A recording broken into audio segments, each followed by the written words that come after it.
সুপ্রিয় চাকরি প্রার্থী ভাই বোনেরা, আসসালামু আলাইকুম। জ্যামিতির 1 নম্বর লেকচারে সকলকে স্বাগত জানাচ্ছি। আমি খন্দকার আবুল বশর, সহকারী অধ্যাপক, গণিত বিভাগ।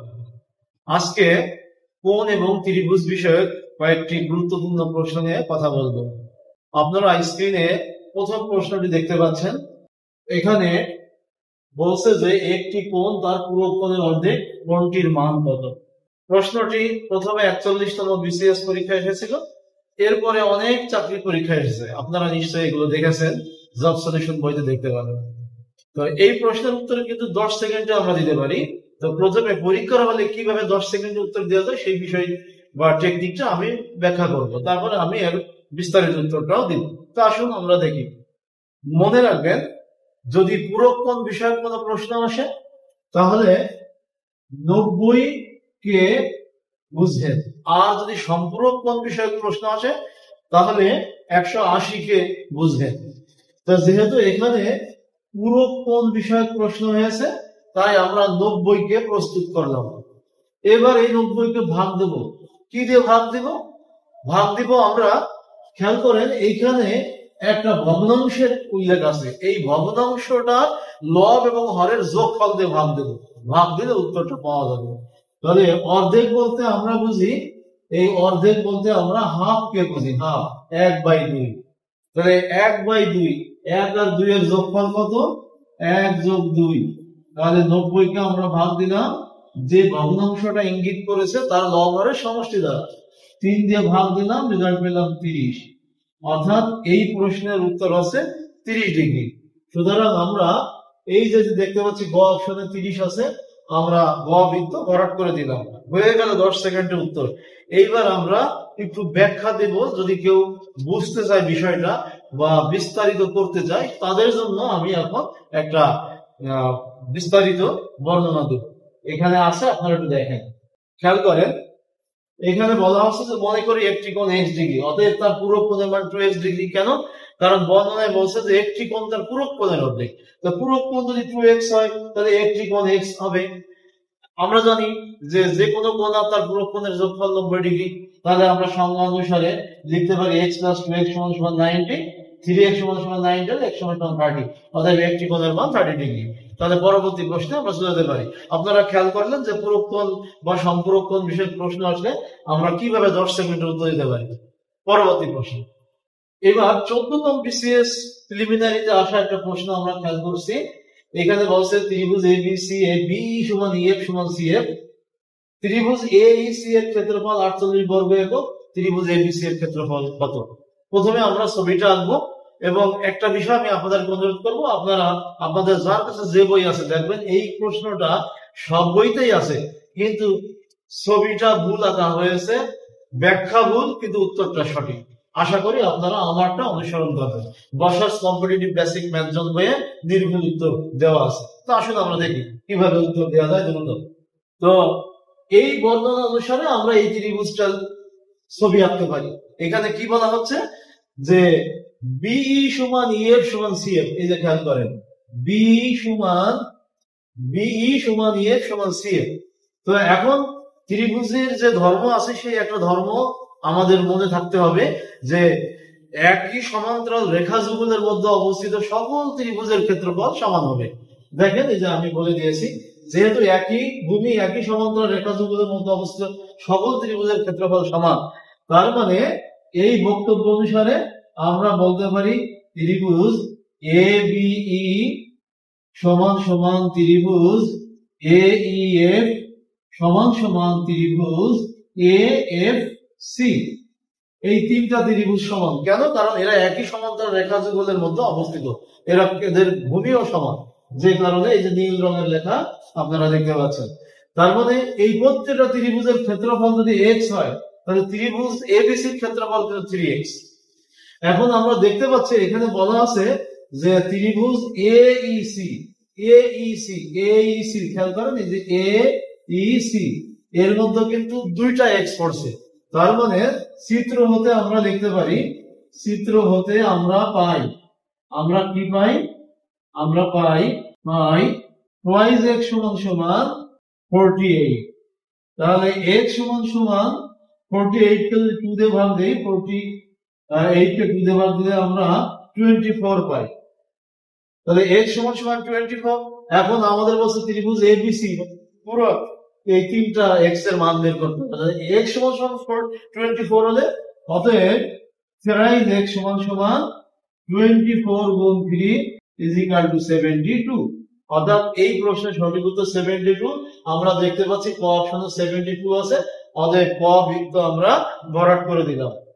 প্রিয় বিসিএস এবং অন্যান্য চাকরি প্রার্থী ভাই বোনেরা, আপনারা খেয়াল করলেন যে আমরা এই 14তম বিসিএস প্রিলিমিনারিতে আসা প্রশ্নটা সঠিক চিত্র এঁকে আমরা সঠিক বিশ্লেষণ করে উত্তরটা বের করলাম। এটাই সঠিক উত্তর। পরবর্তী প্রশ্ন, এবার বৃত্তচাপ বিষয়ক একটা প্রশ্ন আমরা দেখতে পাচ্ছি। এখানে বলতেছে যে একটি বৃত্তচাপ বৃত্তের কেন্দ্রে 60 ডিগ্রি কোণ তৈরি করে। বৃত্তের ব্যাস 12 সেন্টিমিটার হলে বৃত্তচাপের দৈর্ঘ্য কত? মনে রাখবেন, বৃত্তচাপ পেতে গেলে আগে পরিধি পেতে হবে, কেননা পরিধির খণ্ডিত অংশই হচ্ছে বৃত্তচাপ। তাহলে আমরা এই যে ব্যাস দেওয়া আছে এখান থেকে আমরা পরিধি নির্ণয় করব। তাহলে আমরা লিখতে পারি উক্ত বৃত্তটির পরিধি সমান পাই গুণ ব্যাস। এটা তো আমরা জানি। তাহলে পাই গুণ ব্যাস দেওয়া আছে কত? 12 সেন্টিমিটার সমান সমান 12 পাই সেন্টিমিটার। অর্থাৎ আমরা পরিধি নির্ণয় করলাম। এখন মনে রাখবেন, এই পরিধির একটা টুকরোই হচ্ছে বৃত্তচাপ। বৃত্তের কেন্দ্রে যদি কেন্দ্রস্থ কোণ 360 ডিগ্রি থাকে, এটা আমরা জানি, এবং কেন্দ্রস্থ কোণ যদি 360 হতো, তাহলে এই পরিধির দৈর্ঘ্যই হচ্ছে বৃত্তচাপের দৈর্ঘ্য। তার মানে কেন্দ্রস্থ কোণ 360 হলে বৃত্তচাপের দৈর্ঘ্য হচ্ছে 12 পাই। তাহলে 1 ডিগ্রি হলে কত আর 60 ডিগ্রি হলে কত? আমরা জানি 60 ডিগ্রি 360 ডিগ্রি 6 ভাগের 1 ভাগ। তাহলে এই 12 পাই এর 6 ভাগের 1 ভাগ আছে 2 পাই। অর্থাৎ এই প্রশ্নের উত্তর হবে 2 পাই সেন্টিমিটার। 2 পাই সেন্টিমিটার গতে আছে, আমরা গ বৃত্ত ভরাট করে দিতে পারি। আর যদি আমরা এটা কমপ্লিট করি তাহলে আমরা লিখতে পারি যে 360 ডিগ্রি এর জন্য বৃত্তচাপ 12 পাই সেন্টিমিটার। 1 ডিগ্রির জন্য বৃত্ত পাই 12 পাই বাই 360 সেন্টিমিটার। কিন্তু এইখানে বলছে 60 ডিগ্রি কোণ, কেন্দ্রস্থ কোণ। তাহলে 60 ডিগ্রির জন্য বৃত্তচাপের দৈর্ঘ্য 12 পাই বাই 360 গুণ 60 ইজ ইকুয়াল টু 22 পাই। এইটাই হচ্ছে এই প্রশ্নের সঠিক উত্তর। প্রিয় শিক্ষার্থীবৃন্দ এবং অন্যান্য চাকরি প্রার্থী ভাই বোনেরা, আপনারা খেয়াল করলেন যে এখানে বৃত্তচাপের দৈর্ঘ্য আমরা কিভাবে নির্ণয় করলাম। অর্থাৎ বৃত্তচাপের দৈর্ঘ্য কেন্দ্রস্থ কোণের সমানুপাতিক। কেন্দ্রস্থ কোণ যত বড় হবে বৃত্তচাপ তত বড় হবে। কেন্দ্রস্থ কোণ বাড়তে বাড়তে 360 এর উপরে হবে না, আর বৃত্তচাপ বাড়তে বাড়তে পরিধির থেকে বেশি হবে না। তার মানে কেন্দ্রস্থ কোণ 360 এর জন্য বৃত্তচাপের দৈর্ঘ্য ওই পরিধির সমান। এই কনসেপ্টটা কাজে লাগিয়ে আমরা বৃত্তচাপের দৈর্ঘ্য বের করলাম। পরবর্তী প্রশ্ন, এবার আমরা 41তম বিসিএস প্রিলিমিনারিতে আসা একটি গুরুত্বপূর্ণ প্রশ্ন দেখতে পাচ্ছি। এই প্রশ্নের বক্তব্য হচ্ছে যে ও কেন্দ্র বিশিষ্ট বৃত্তে এক্স কোণের মান কত? এই এক্স কোণ, এক্সটা কই? এই যে এখানে আপনারা এক্স কে দেখতে পাচ্ছেন। এখন আপনারা এই ছবিটা দেখে নিশ্চয়ই দুইটা উপপাদ্যের কথা মনে পড়বে বৃত্ত সংক্রান্ত। একটা হচ্ছে যে কেন্দ্রস্থ কোণ বৃত্তস্থ কোণের দ্বিগুণ, অর্থাৎ বৃত্তস্থ কোণ কেন্দ্রস্থ কোণের অর্ধেক। তাহলে এই চিত্র অনুসারে এই কোণ বিওসি। এবার আমরা আরেকটা কনসেপ্ট ব্যবহার করবো বৃত্ত সংক্রান্ত উপপাদ্য, সেটা হচ্ছে বৃত্তস্থ চতুর্ভুজের বিপরীত দুই কোণের সমষ্টি দুই সমকোণ বা 180 ডিগ্রি। এই 180 এই তথ্য থেকে আমরা এখন কোণ এক্স এর মান বের করবো, যেটা বের করতে বলা হচ্ছে। খেয়াল করেন, এই যে চতুর্ভুজ, বৃত্তস্থ চতুর্ভুজ খেয়াল করেন বিএসিডি। এইখানে যেহেতু এই বিএসিডি চতুর্ভুজটা বৃত্তস্থ, তাহলে এর বিপরীত দুই কোণ অর্থাৎ ডি কোণ আর এ কোণের যোগফল হবে 180। অতএব কোণ ডি প্লাস কোণ এ ইজ ইকুয়াল টু 180 ডিগ্রি। এখন এই ডি এর মান এখানে দেওয়া আছে এক্স, আর এর মান তো আমরা বের করছি 54। Is equal two 180 degree. অতএব x সমান সমান 180 মাইনাস 54 ডিগ্রি। তো 180 মাইনাস 54 ইজ ইকুয়াল টু 126। তো আমরা দেখতে পাচ্ছি ঘ অপশনে 126 আছে, অতএব আমরা ঘ বৃত্ত ভরাট করে দিলাম। পরবর্তী প্রশ্ন, এখানে প্রশ্ন করছে যে 3 সেন্টিমিটার ব্যাসার্ধের 4টি বৃত্ত পরস্পরকে বহিস্থভাবে স্পর্শ করেছে। বৃত্ত চারটির কেন্দ্র পি কিউ আর এস। চতুর্ভুজ পি কিউ আর এস এর ক্ষেত্রফল কত? তো আমরা যে ছবি আঁকি তাহলে আমরা একটা আইডিয়া পাবো যে বৃত্তগুলো যখন পরস্পরকে স্পর্শ করে বহিস্থভাবে, আমরা জানি যে কেন্দ্রদ্বয়ের দূরত্ব আর ব্যাসার্ধের সমষ্টি সমান হয়। আসুন ছবিটা আগে একটু দেখে নিন। এই যে আপনারা একটা ছবি দেখতে পাচ্ছেন, খেয়াল করছেন যে পি কিউ আর এস কেন্দ্র বিশিষ্ট 4টা বৃত্ত পরস্পরকে স্পর্শ করেছে। স্পর্শ করার কারণে এখন কি হয়েছে দেখেন, পি এই যে এইটুকু হচ্ছে 3, এইটুক 3, এইটুক 3, এইটুক 3, অর্থাৎ 3 সেন্টিমিটার ব্যাসার্ধ বিশিষ্ট বৃত্ত যখন পরস্পরকে স্পর্শ করছে, খেয়াল করেন কেন্দ্রগুলো যোগ করলে একটা চতুর্ভুজ পাওয়া গেছে। আর এই চতুর্ভুজের চতুর্ভুজ বলতে বর্গক্ষেত্রকে বুঝতেছি, কারণ 4 বাহুই সমান। তাহলে এই বর্গক্ষেত্রের এক বাহুর দৈর্ঘ্য কিন্তু 6। তাহলে আমরা বলতে পারি এই P Q R S is equal to 2 into 3 is equal to 6। অর্থাৎ বর্গক্ষেত্র পি কিউ আর এস এর বাহুর দৈর্ঘ্য 6 সেন্টিমিটার। এই যে আমরা নির্ণয় করছি 3 × 6, ধরেন এইটুক 3, এইটুক 3, তাহলে দুই পাশে 3 3 যোগ করলে 6 হয়, আবার 3 × 6 যেভাবে বলি আমরা। অতএব বর্গক্ষেত্রটির ক্ষেত্রফল ইজ ইকুয়াল টু 6 স্কয়ার সমান 36 বর্গ সেন্টিমিটার। তো 36 কি কোথাও আছে? হ্যাঁ, ক অপশনে আছে 36। অতএব এই প্রশ্নের সঠিক উত্তর ক বা 36 বর্গ সেন্টিমিটার। পরবর্তী প্রশ্ন, এইবার আমরা যে প্রশ্নটি দেখতে পাচ্ছি এটা ওই একই কনসেপ্ট থেকে, তবে প্রশ্নের যে এক্সপেকটেশন সেটা কিন্তু একটু গভীরে গিয়ে প্রশ্নটা করা হয়েছে। আসুন আমরা ছবিটা আগে দেখি। আগের ছবি, এই কিছুক্ষণ আগে আমরা একটা প্রবলেম সলভ করলাম, ওই প্রবলেমের ছবিটাই দেখেন। তবে এখানে চেয়েছে কি যে ওই বৃত্ত চারটির মাঝখানে যে ফাঁকা জায়গাটা আছে, এই যে কালো জায়গা চিত্রে দেখতে পাচ্ছেন, কালো জায়গা, এই কালো জায়গার ক্ষেত্রফল নির্ণয় করতে বলতেছে। এটাকে অনাধিকৃত বা বৃত্তের বাইরের অংশ, 4টা বৃত্তের মাঝখানে পড়ছে, বাট কোন বৃত্তের ভিতরে নাই কালো অঞ্চল। এই কালো অঞ্চলের ক্ষেত্রফল চাচ্ছে। এখন আমরা জানি এই বর্গক্ষেত্র, এই যে পি কিউ আর এস, এই বর্গক্ষেত্রের ক্ষেত্রফল আর এই একটা বৃত্তের ব্যাস এক জিনিস। যেহেতু এখানে বলছে ব্যাস 8 সেন্টিমিটার ব্যাসার্ধ, তাহলে ব্যাস হবে 16 আর ব্যাসার্ধ আছে 8। আর আরেকটা বিষয় আপনারা খেয়াল করছেন মনে হয় যে এই যে ছবিটা দেখেন, এই বর্গক্ষেত্রের ক্ষেত্রফলের মধ্যে পড়ছে প্রত্যেকটা বৃত্তের 4 ভাগের 1 ভাগ। এই যে এইটা যদি 1 ভাগ, 2 ভাগ, 3 ভাগ, 4 ভাগ, অর্থাৎ 1 2 3 4 এই একই সাইজের বৃত্তের 1/4 করে পড়ছে এই বর্গক্ষেত্রের এরিয়ার মধ্যে। আর পড়ছে কি ওই নির্ধারিত যে অঞ্চলটার ক্ষেত্রফল বের করবে, কালো অঞ্চলটা। তার মানে এই কালো অঞ্চলের ক্ষেত্রফল আর বৃত্তের 4টা বৃত্তের 1/4 করে, অর্থাৎ পুরো একটা বৃত্ত, অর্থাৎ এই যে 1 2 3 4 এই যে অঞ্চল বৃত্তের, এইটা যোগ করলে পুরো একটা বৃত্তের ক্ষেত্রফলের সমান হবে। তার মানে আমরা বলতে পারি যে একটা বৃত্তের ক্ষেত্রফল প্লাস কালো অঞ্চলের ক্ষেত্রফল, যেটা নির্ণয় করব, ইজ ইকুয়াল টু বর্গক্ষেত্রের ক্ষেত্রফল। তাহলে আমরা এখন বলতে পারি বর্গক্ষেত্র পি কিউ আর এস এর ক্ষেত্রফল সমান বাহুর দৈর্ঘ্য কত?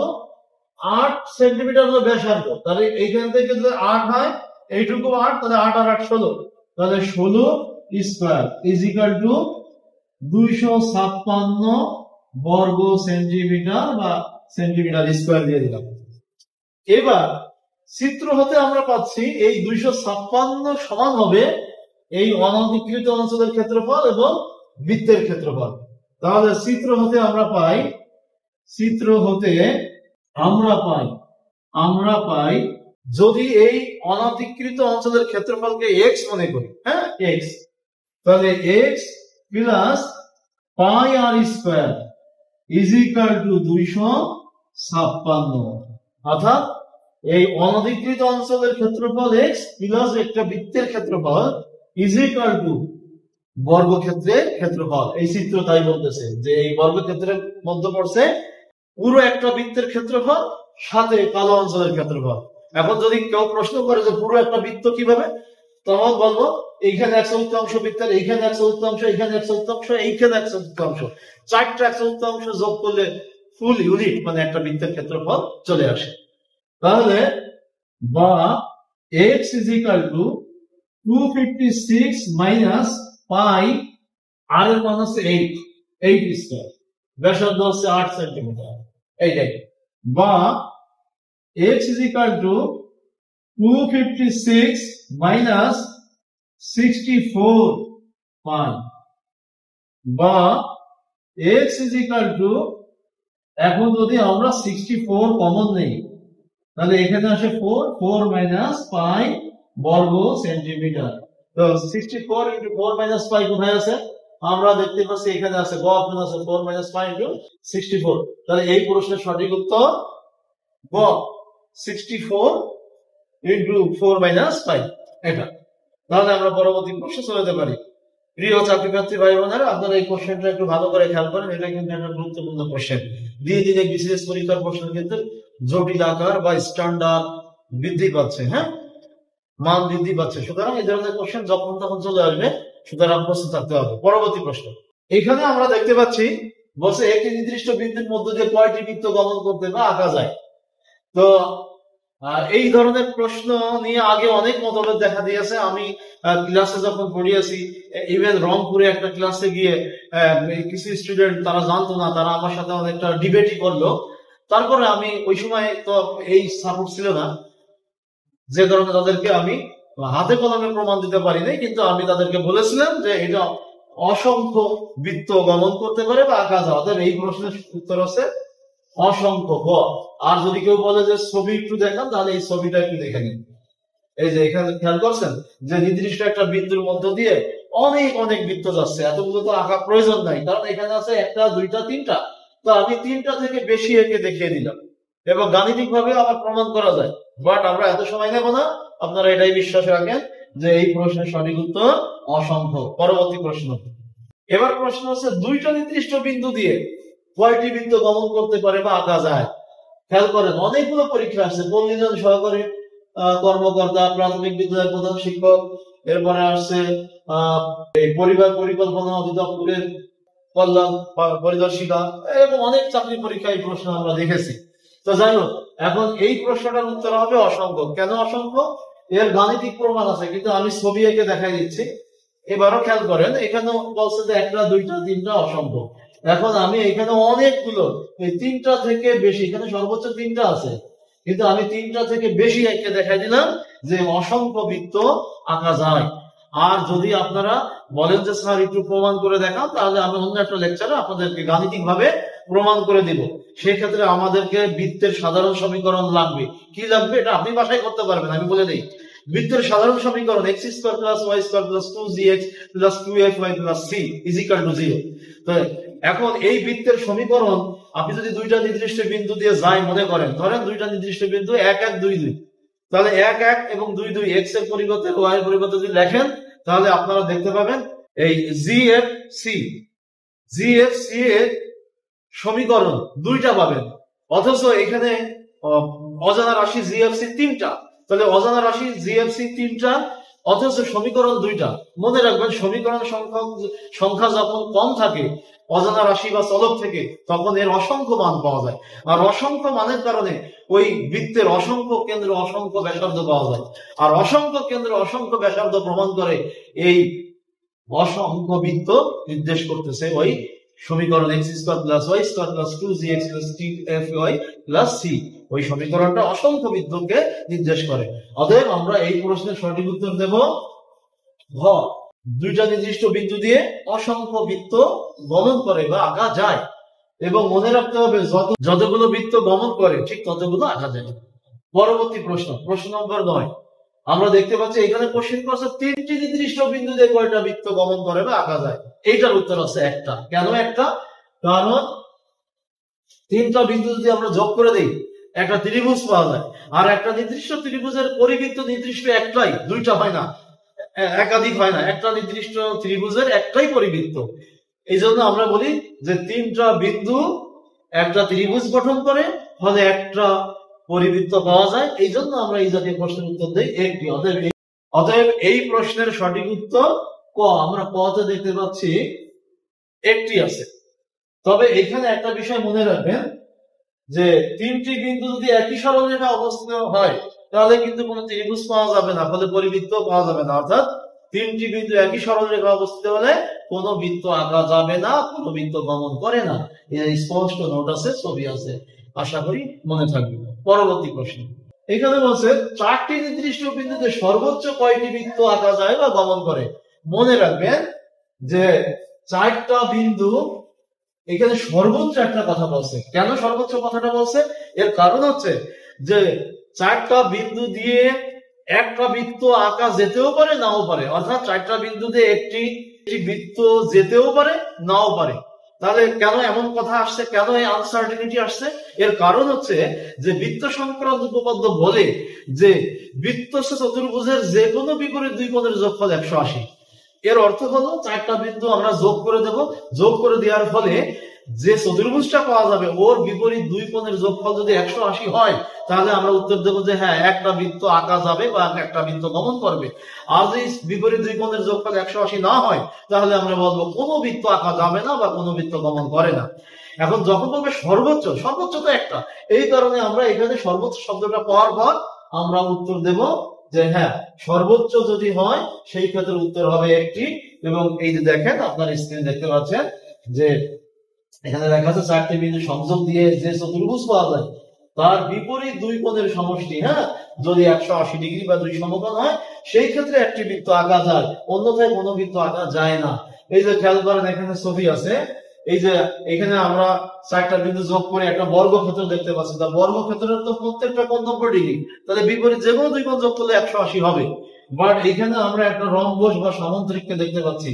এই দুই কোণ আছে সূক্ষ্মকোণ, এদের যোগফল 180 ছোট, আর এই দুইটা আছে স্থূলকোণ, এদের যোগফল 180 থেকে বড়।